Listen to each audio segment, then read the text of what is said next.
who joins us live right now, and I'll come back to this conversation because we want answers, and it will give Ms. Raju and, of course, Mr. Stogi from the Aam Aadmi Party an opportunity to think up these answers and perhaps call their parties and ask for responses before we come back to them, and we'll continue to have that conversation. We have an exclusive conversation with Shashi Tharoor right now, who joins us live on Mirror now. Mr. Tharoor, good evening. Of course, Parliament ran a little longer than was expected. All right, we're going to try and get Shashi Tharoor right away. We're just getting that line in, but there was a very animated debate that took place in Lok Sabha today, where the Home Minister Amit Shah tabled again the bill on Jammu and Kashmir, and the three parts of it, the changing of Jammu and Kashmir into a union territory, and of course Ladakh into a union territory as well, the bringing in of reservation and the removal of 370 effectively. There was a very animated discussion in Parliament about the method that was used to bring in that reorganization bill. Section 144, like I said, is still in force in the Jammu and Kashmir Valley, and there were questions raised about the local leaders and whether or not they are still in preventive custody, and if they are, why so. Of course, Amit Shah did answer most of those questions, and there has been, as we have noticed towards the course, to the end of the day, perhaps cracks that are emerging in the Congress party's sort of resolve or their stand on this entire matter. Party leaders like Milind Deora, Jyotiraditya Scindia coming out and saying that perhaps this is a good thing.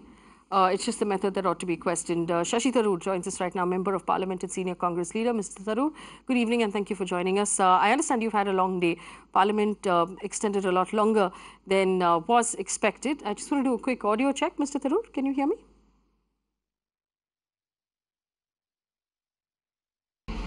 Welcome back. I appreciate you staying with us. Joining us live on this conversation right now is Shashi Tharoor, Member of Parliament, who spoke in the debate on that took place in Lok Sabha today to do with Kashmir. Mr. Tharoor, there were several points that I want to bring up and talk to you about. But first, I just want to understand this. There's some confusion on the Congress's stand. I want to understand at this point, is it the removal of 370 that you're opposing, or the method, or both? Well, implicitly it's both, but explicitly it's the way in which it was attempted to be done. Because frankly, the Constitution permits them to remove 370 as long as they consult the people of Kashmir as represented in its legislature. But the legislature has not been in session for over 6 months. When they were in power, they didn't consult the people or the elected representatives on this subject. They essentially not only waited for a period in which there was no legislature, but their own handpicked governor was assuming the constitutional authorities involved, chose to actually shut down the state with a total blackout, no communications, no internet, no telephone lines, no landlines, nothing, no television, and with many democratically elected leaders under arrest. And then they sprung this change. Now, this is not a good reflection on Indian democracy. And we were very concerned that this is actually violative, at the very least, of the spirit of the Constitution, whose intent very clearly was any far-reaching constitutional change would require the consultation with the people who are most affected, namely the people of Kashmir, through at least their elected representatives, none of which has happened. So my concern is not specifically with the details of the legality. I believe that the legal issues are truly troubling, and no doubt it's for the courts to settle that. Somebody is bound to go to court. But far more important, it seems to me, is the violence done to our democratic culture, our way of taking decisions, our long traditions of cooperation, consensus, consultation, which have animated Indian democracy for 70 years.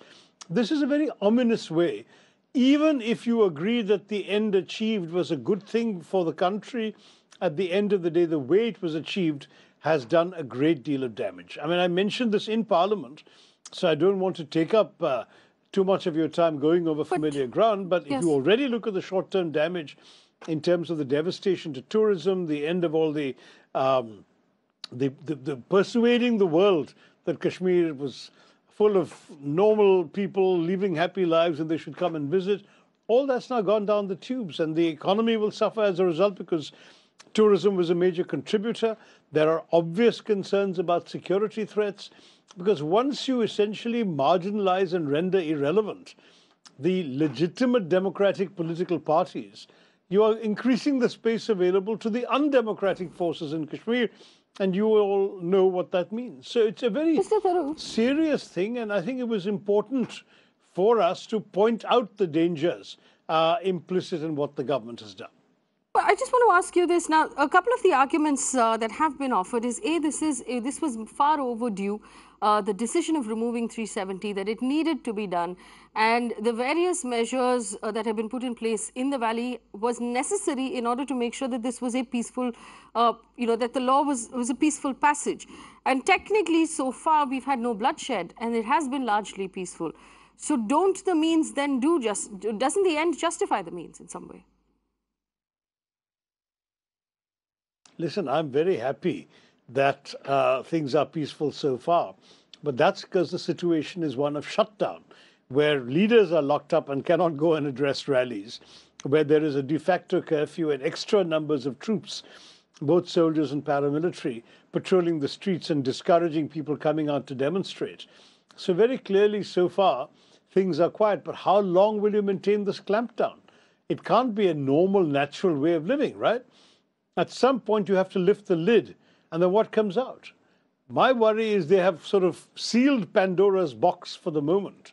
But since it is impossible to seal it indefinitely, and indeed it would be inhumane to do so, when they lift that lid, heaven forfend. I mean, I don't want to sit here predicting the worst. I'm not a doomsayer. I'm chronically an optimist. I would like to believe that things will work out well, but I do worry very much about what might happen in the short, medium, and long terms as far as that's concerned. Well, Mr. Tharoor, you did in Parliament say that this would be internationally problematic as well. From a point of view of international relations, why do you see this move as problematic? Well, Pakistan has already taken the issue to the United Nations. UN has issued a statement calling for restraint. They're making calls to very many friendly Muslim countries, countries with which we have good relations, like Malaysia, Saudi Arabia, and others. And they're putting pressure on them to put pressure on us. It's going to complicate our relationships with those countries. And there is no doubt that this unilateral action has vitiated 7 decades of assurances and promises to the international community. Now, the government is free to say, look, we are a new government. We have the right to change the policy of the old governments, and that's their privilege. But it's going to be a tough task for Indian diplomats, particularly, I would say, those dealing with Muslim countries. Look, I don't want to give any aid or comfort to the Pakistani cause. I remain strongly and resolutely opposed to their misbehavior on Kashmir, their incitement of terrorism, their sending militants across the border.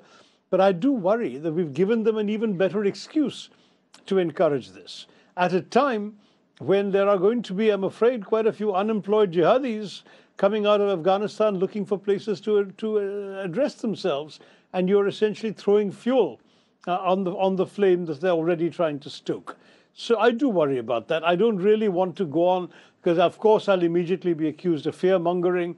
But as I've said, we in the Congress Party are, after all, the original fighters for freedom of this country. We don't need any lessons on nationalism. And we've had a pretty decent track record in maintaining national security. Well, There have been setbacks on our watch. There have been setbacks on the BJP's watch. But the fact is that right now, we cannot be accused of having taken any flagrantly provocative steps to encourage the kinds of actions that could yet follow. Everything is relative, but I also want to ask you and the Congress Party are also at this point sending out mixed messages between what Jyotiraditya Scindia just tweeted out saying fundamentally he believes this is good for the country. Milan Deora had a different opinion, and Adar Ranjan Chaudhary inside of Parliament actually saying, is Kashmir really an internal issue or is it a issue for the UN to monitor? There were some worrying points there. Is the Congress at this point having difficulty sort of maintaining a clear stand on what the party believes or what the party's stand is? I don't think so, because when this issue suddenly was thrust upon us on Monday morning, we do have a leader in the Congress Parliamentary Party, namely Sonia Gandhi is the president of the CPP. She led discussions with members of both the Rajya Sabha and the Lok Sabha, in which we fairly quickly agreed on what our approach and line should be.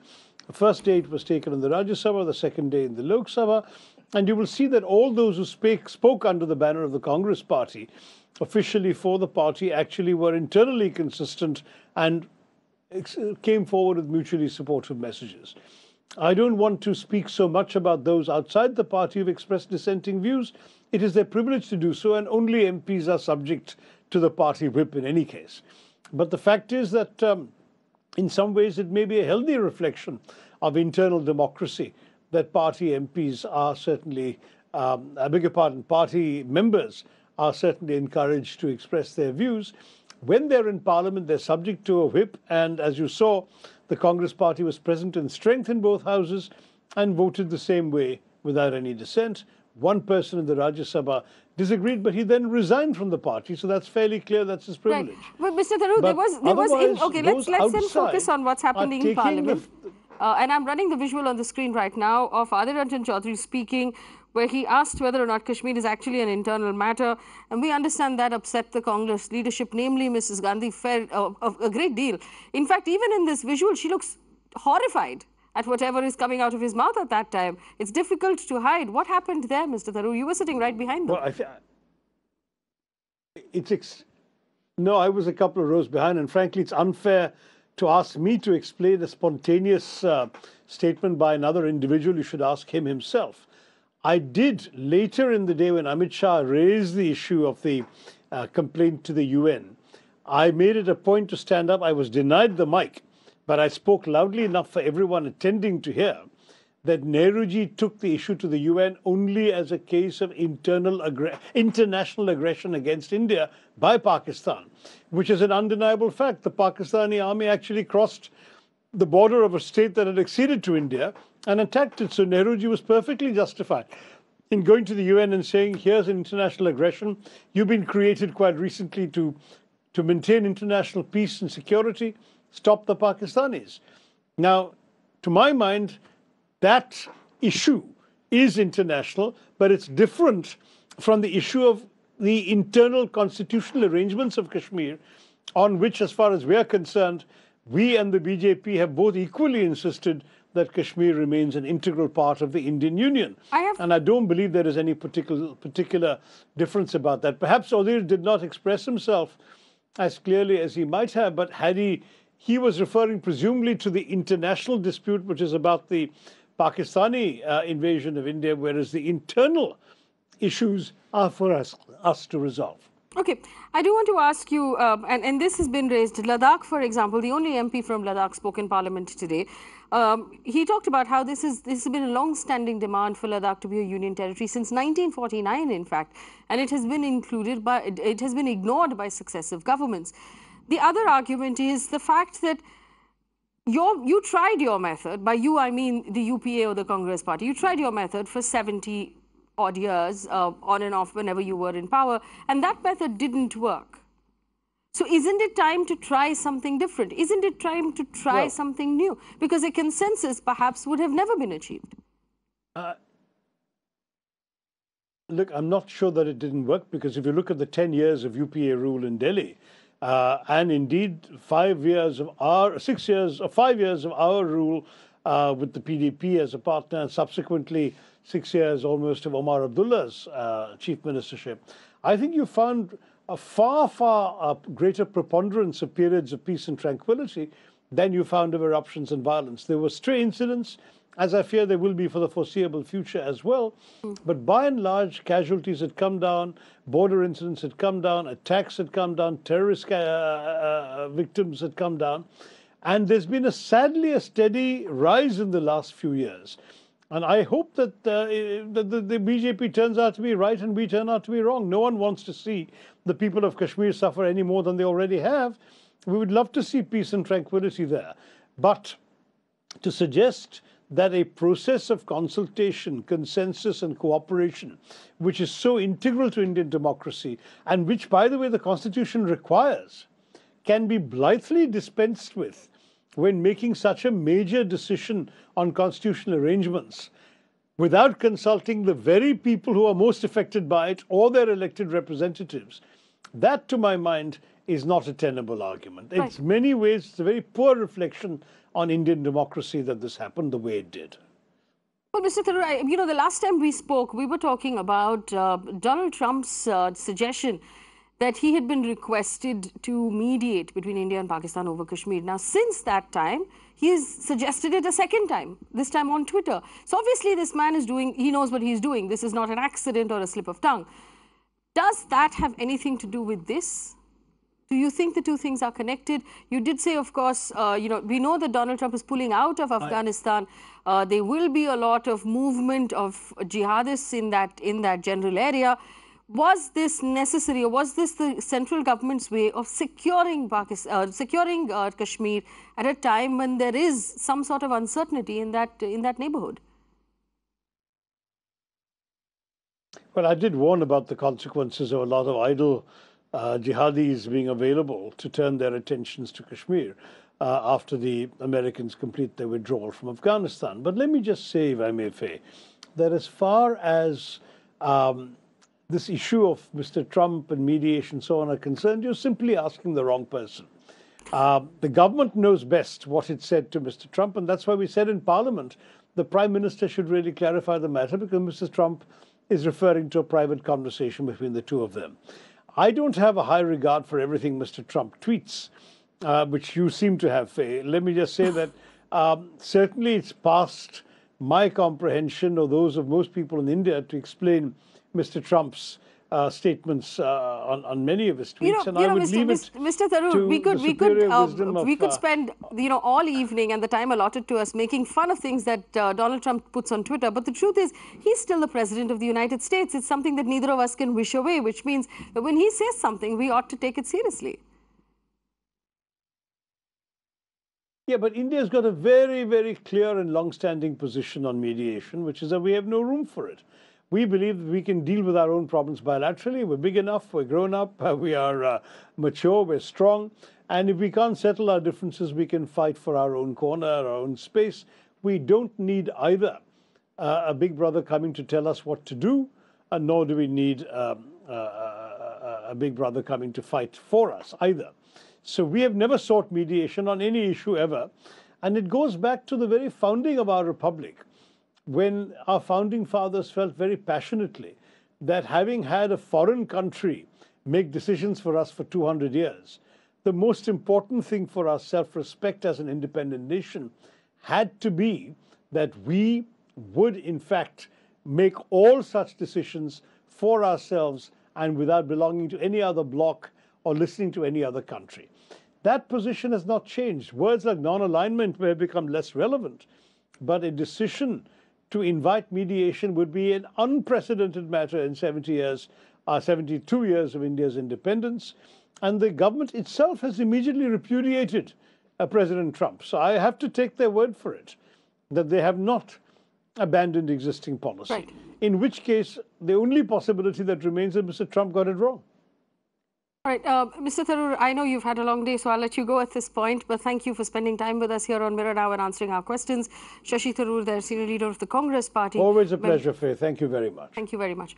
A Member of Parliament speaking to us about the Congress's stand on various things to do with Jammu and Kashmir and the changes we have seen over the last couple of days. I want to take you back right now. If I